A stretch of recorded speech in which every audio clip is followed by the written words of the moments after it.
Rice is 6'4". Moore is 6'6". They're all to the right. Tate's the lone receiver to the left. The Packers playing at the goal line as Wilson scrambles to keep it alive. The game's final play is a Wilson lob to the end zone, which is fought for by Tate with Jennings simultaneous. Who has it? Who they give it to? Touchdown! One guy goes up, touchdown. The other said no time. Has to be looked at because it's a score. Still have an official down there in the pile looking. This Russell Wilson biggest play is under review. You can't go to replay to determine who caught the ball. So that call has to be made on the field.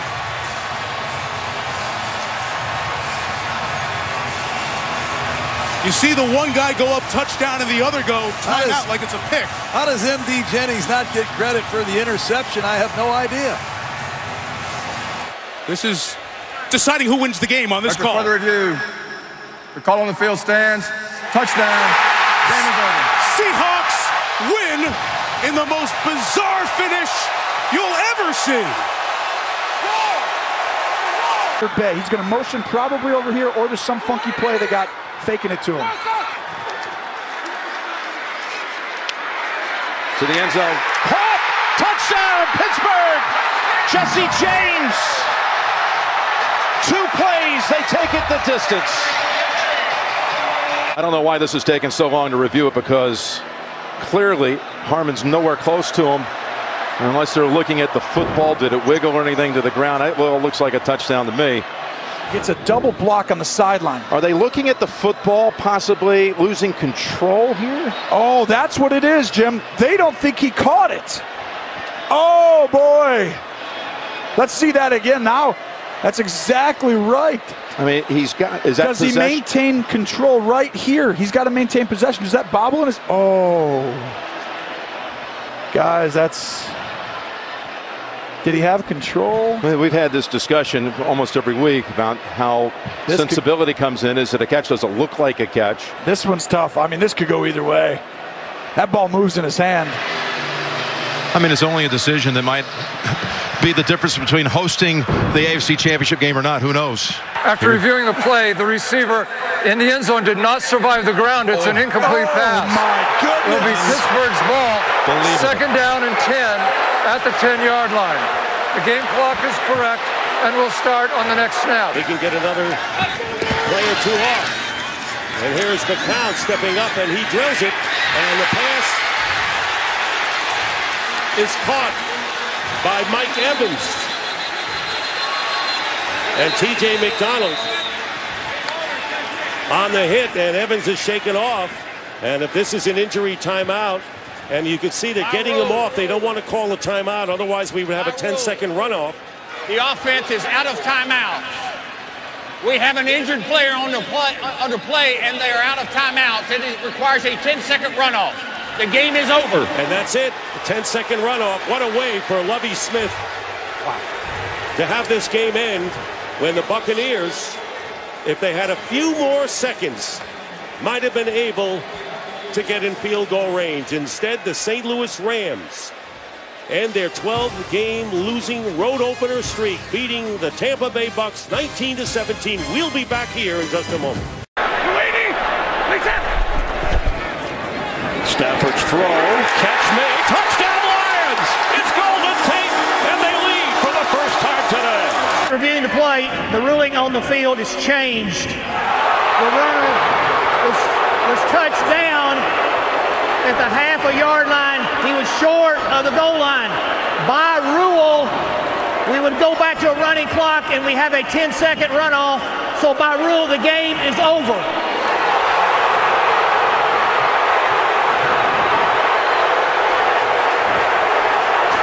You can't end a game that way. I mean, that's just an unusual way to end a game. Let him get it with about 12 seconds to go and a possibility for a play. Dyson and Bird are deep. Taken by Neal. He gives it to Wycheck. Wycheck, that looked like a forward pass. Taken by Dyson. Dyson down the sideline. Dyson's going to go all the way. And there is no flag.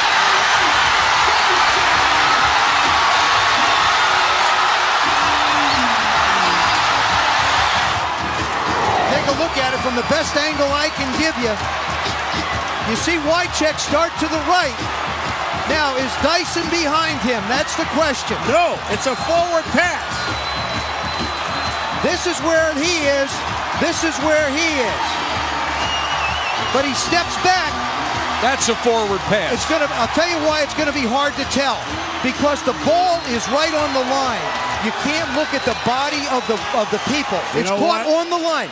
It's that close. No, I'm saying it's real close. It's a lot closer when you look at it than we thought, Mike. I agree with you, and Paul as well. From that angle, that looks like it's a lateral. It's a lateral. That is amazing. Because he's in front of the line, and look at this. That's what I'm saying.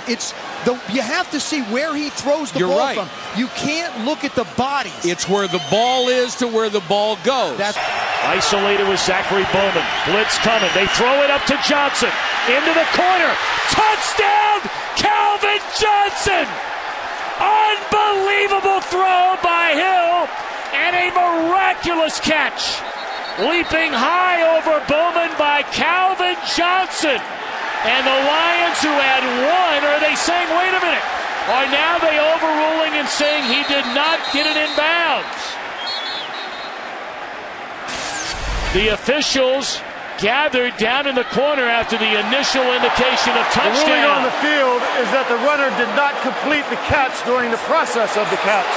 It is an incomplete pass. It will be third down, Detroit.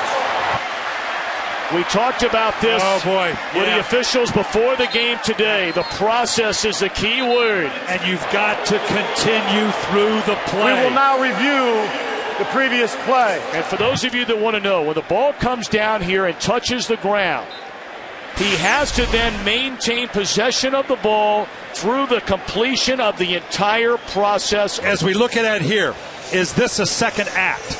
Is that we talk about control, and now if a receiver lunges for the end zone or shows the second act, is that a second act? Here's the call.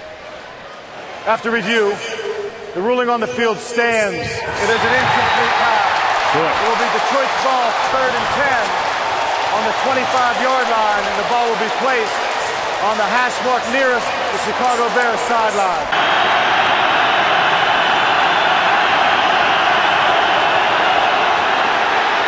Bad snap.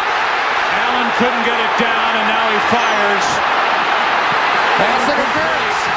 They're going to get pass interference on that play. And even with no time left on the clock, a penalty on the defense will continue the game. There's another flag down, though, on this side of the field. Probably had illegal man down the field. It is an eligible man downfield. And that offsets. The 49ers celebrate. Some fans get on the field as the referee, Ron Winter, will give us the call. Man downfield on the offense, number 65. By rule, the game is over. Last chance for the Steelers. Bradshaw trying to get away. And his pass is broken up by Tatum. Tipped off. Franco Harris has it. And he's over. What? Franco Harris grabbed the ball on a deflection. 5 seconds to go. He grabbed it with 5 seconds to go and scored. When you talk about Christmas miracles, here's the miracle of all miracles. Watch this one now. Bradshaw's lucky to even get rid of the ball. He shoots it out.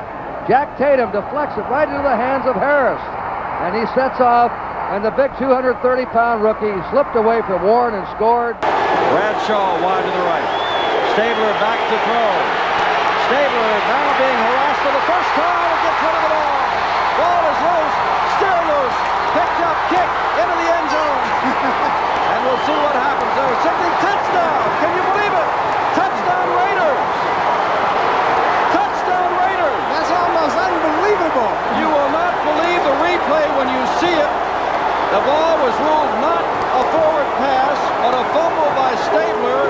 should have given the ball up, but it was kicked around and wound up in the end zone. There is no time left on the clock.